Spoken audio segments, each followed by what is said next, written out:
ឆ្ងាយពីអរាក្រអូបក្លិនជាប់នីសា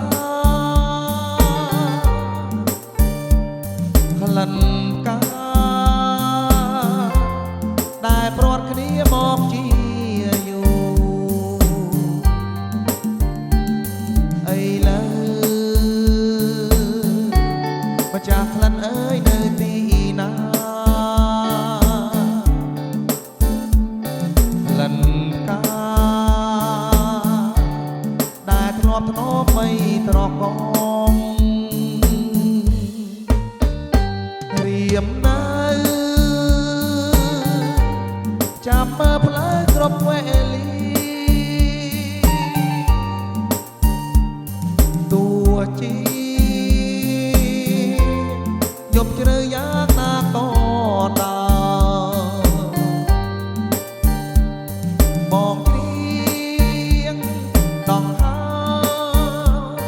សូមឲ្យអូនត្រឡប់មករកបងជ្រៀងដងហើសូមឲ្យអូនត្រឡប់មករកបង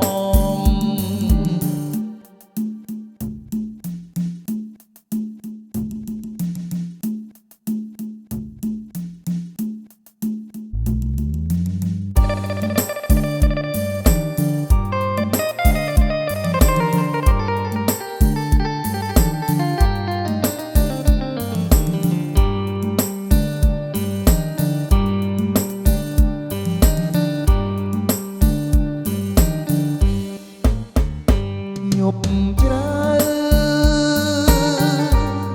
បងទ្រាំនៅមើលផ្លូវអូមិនឃើញរៀមស្រពោនពេកកនឡង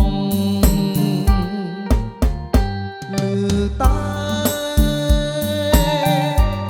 សត្វយំរងំឆ្លើយឆ្លងបងតើអូនព្រាត់ទៅឋានណា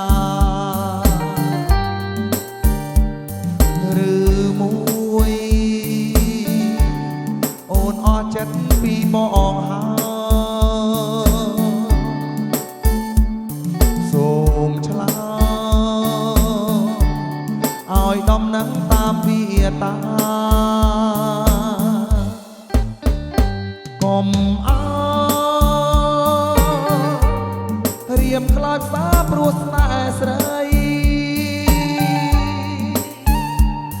ប្រណីផ្ញើសម្ដីឲ្យដឹងផងអូនអើយអូនប